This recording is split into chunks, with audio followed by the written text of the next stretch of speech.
This is a spoiler discussion of part 2 about the Chamber of Secrets. If you have not read part 2, go read part 2 and then come watch this video. So about a year and a half ago is when I started writing the building Hogwarts, and I knew that I wanted the whole building of Hogwarts to be its own movie, to be its own script, to be its own part. So it was really, really exciting to do that. But when you build Hogwarts, obviously you have some, dramatic tension, you've got some things that are not always going to go well, and it was the Chamber of Secrets. Do I build it later or does it happen now? Kind of what's going on with that.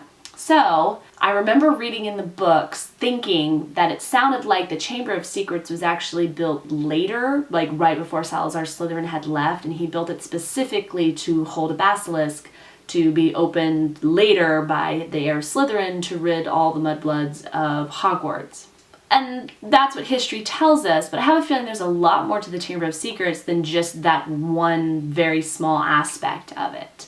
So to have him build it earlier on and use it, awesome. Now, I think a couple months ago, Pottermore came out with book 2 and then explained that Salazar had built it and then used it to teach dark lessons to his students while they were there. Which when you read part 3, you'll kind of get into that and see how that kind of works out. But for part 2, it was just him kind of building it. And it wasn't meant as a death chamber for a basilisk to be unleashed from. It was built as pretty much just a place of privacy. It's just some place he could go and enjoy himself and not have to worry about people or students or anybody. As I was writing it, the one thing that kind of didn't sit well with me about the Chamber of Secrets was that apparently the other 3 founders had no idea it existed. And I am not buying into that. Now, I don't think Godric probably knew about the Chamber of Secrets. To me, when Godric is building Hogwarts, he's very focused on what's in front of him.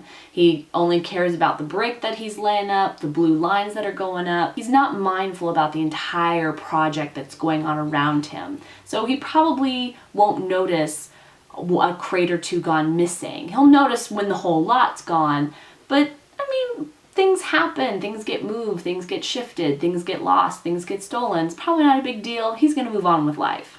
Helga probably notices some stuff, but she's not, I feel like she doesn't really, it's not of any concern to her. But if she kind of had the suspicion that he was up to something, I feel like she kind of wouldn't care, because people are entitled to their secrets, and if he wants to go off and do something and not tell anybody, he's completely entitled to that right. She kind of has 10 years that are unaccounted for, so she's not about to go and pester somebody about stuff that they just want to keep to themselves. But then we have Rowena. And Rowena, of the 3 founders, I feel like she would know what was going on, or she would be suspicious and she would have an idea. She may not know that he's building something, although if the stuff's gone missing, obviously he's building something of some kind. So I like that Rowena's kind of suspicious of him. She kind of gets it. She's like, you're obviously doing something. You're not telling us what it is. Totally fine. But I'm just going to make it just that much harder for you, just so if you want to come clean, you can tell us. If not, it's your own damn fault. The fact that the other 3 founders just had absolutely no idea, they sounded completely oblivious to him doing this. And I don't think that all 3 of them would. I think at least somebody else would know, and that someone would be Rowena. I'm excited for you guys to read part 3 when it comes out, because then you'll kind of see how the Chamber of Secrets kind of works during school, and then how, if people know about it, people don't know about it, kind of how that all plays out.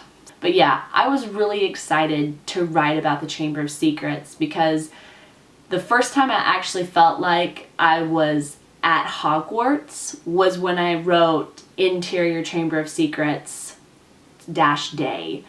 And it was a really, really cool feeling. And I also liked that the origin of it came from Alame, who is, by the way, one of my favorite non-founder characters. Alame plays a very big role in the story, and he's a great supporting character, and you'll get to see more of Alame as it goes along. But the Chamber of Secrets is kind of a huge deal for Salazar Slytherin's character, so to really try to hit it as right as possible, try to really hit all the marks for it, and just kind of have it unravel as it goes was really, really fun. So anyways, if you guys have any comments, cares, concerns, if you think it went okay, if you think I did horribly wrong, totally wrote it in the incorrect way, let me know. Post some comments, send me an email. And yeah, that's the Chamber of Secrets. Whoop whoop. So, and we have a video coming Friday, so stay tuned, you guys.